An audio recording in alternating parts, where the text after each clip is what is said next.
حبكت ان الجيش المصري يروح يعمل مناوره عسكريه على الحدود الاسرائيليه. يعني هو مش خايف من الجيش الاسرائيلي يعترضه؟ ايه اللي خلى الجيش المصري يروح يعمل مناوره عسكريه على الحدود المصريه على مسافه 100 متر ما بين الحدود المصريه والحدود الاسرائيليه؟ الجيش المصري بيعمل مناوره كبيره هناك بالذخيره الحيه، كمان بالذخيره الحيه. يعني بيعمل مناوره هناك وكمان بالذخيره الحيه. طبعا السكان اللي هم بتوع الكيان المحتل عندهم قلق كبير جدا من المناوره ديت. طلعت ناس تقول لك ايه؟ ده اصل خدوا موافقه من اسرائيل. الجيش المصري ما بياخدش موافقه ان هو يعني يعمل اي مناوره في اي مكان في ارضه. وهي كانت اسرائيل هتدي الموافقه ان هو يعمل المناوره على الحدود الاسرائيليه؟ مفيش طبعا موافقات. ممكن بعتوا لهم اخطار ان هم يعني يخلي بالهم ويبقوا عارفين ان في ضرب نار او في يعني مناوره عسكريه بتتم على الحدود المصريه الاسرائيليه. لكن الجيش المصري ما بياخدش موافقه من اسرائيل علشان يعمل مناوره في ارضه. دي حاجه. الحاجه الثانيه، ايه اللي خلى الجيش المصري يروح يعمل المناوره دي هناك؟ ما عنده ارض مصر واسعه، عنده ارض سيناء كبيره، يقدر يعمل مناوره في اي مكان. يقدر في الصحراء الغربيه، في الصحراء الشرقيه، عنده الاماكن واسعه. ايه اللي خلاه يروح يعمل المناوره دي هناك؟ طبعا يا حضرات انتوا عارفين ان اسرائيل بتلعب في المنطقه بتاعه افريقيا عند اثيوبيا وارض الصومال وصومالي لاند، والمنطقه اللي هناك هي بتلعب فيها وداخله فيها كويس قوي. واللي مدخلها هناك هو اثيوبيا. ابي احمد هو اللي مدخل اسرائيل هناك عشان تلعب في القرن الافريقي او تلعب في دول افريقيا ضد مصالح مصر هناك. فدي كانت رساله من الجيش المصري ومصر: ما تلعبيش هناك يا اسرائيل. عارفين في خلال تقريبا في رمضان اللي فات اللي اسرائيل اقامت سفاره اسرائيليه في ارض الصومالي لاند اللي هي عايزه تستقل عن الصومال. لكن طبعا مصر رافضه تقسيم اي دول من الدول الافريقيه لان دي مصالح مصر هناك. وهو كده اسرائيل لما بتروح المنطقه اللي هناك ديت فبتلعب في الامن القومي المصري. فكان لازم رساله تقول لاسرائيل: احنا موجودين واحنا شايفينكم، عشان توريهم، عشان يشوفوا خلي بالكم اي لعبه في افريقيا جيشنا موجود جنبكم على طول. فما كانش اسرائيل مثلا تقدر تروح تلعب في ليبيا لان ليبيا في الجهه الثانيه لمصر، فانت كده بتحاصري مصر. ما كانتش تقدر تعمل كده. لكن راحت بقى عند اثيوبيا والمنطقه اللي هناك وصومالي لاند. طبعا انتوا عارفين ان اثيوبيا اصلا عايزه موضوع اللي يبقى لها مينا على البحر في ارض صومالي لاند. ومين اللي جاب بقى اسرائيل هناك في ارض الصومالي لاند عشان تعمل سفاره؟ اثيوبيا.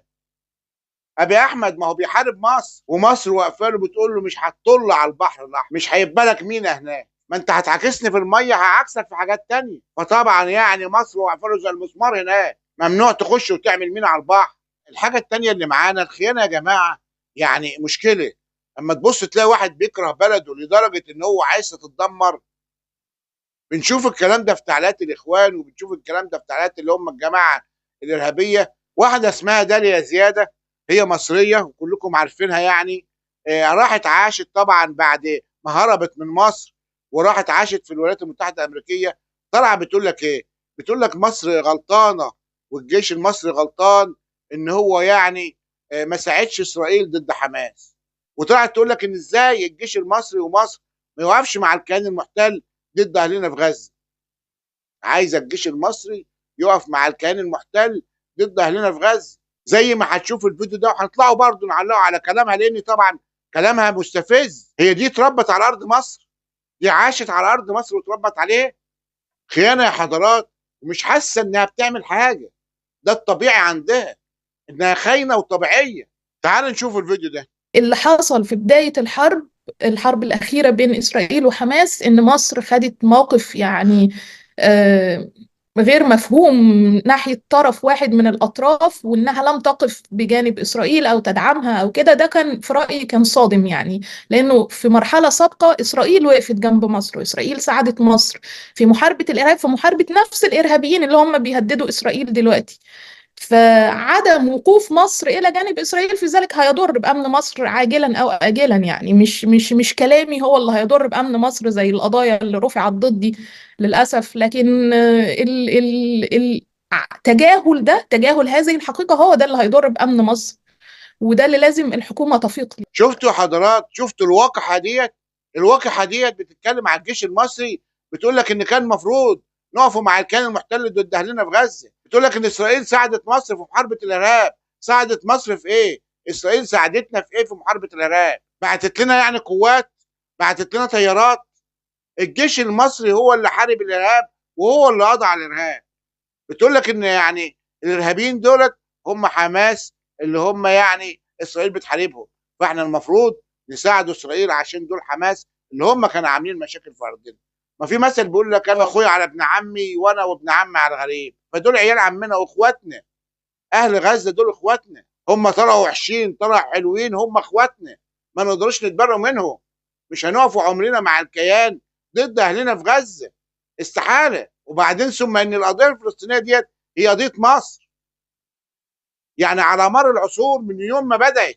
يا جماعه الناس دي عندها يعني غباء، وعندها يعني رغبه في يعني الدوله تتدمر، عايزين البلد دي تتدمر باي شكل. ما بتشوف تعليقاتهم وبتشوف كلامهم بتحس ان انت يعني ايه الناس دي رضعه ايه؟ مش هنقول الا ربنا يهديهم، يا ربنا ياخدهم، يا يتهادهم يا يروحوا في 60 نصيب. بكده انتهت حكايتنا النهارده. ادعوكم للاشتراك في القناه وتفعيل زر الجرس الكل عشان توصل لكم كل فيديوهاتنا. رب اجعل بلدي مصر امنه وسائر بلاد المسلمين. استودعكم في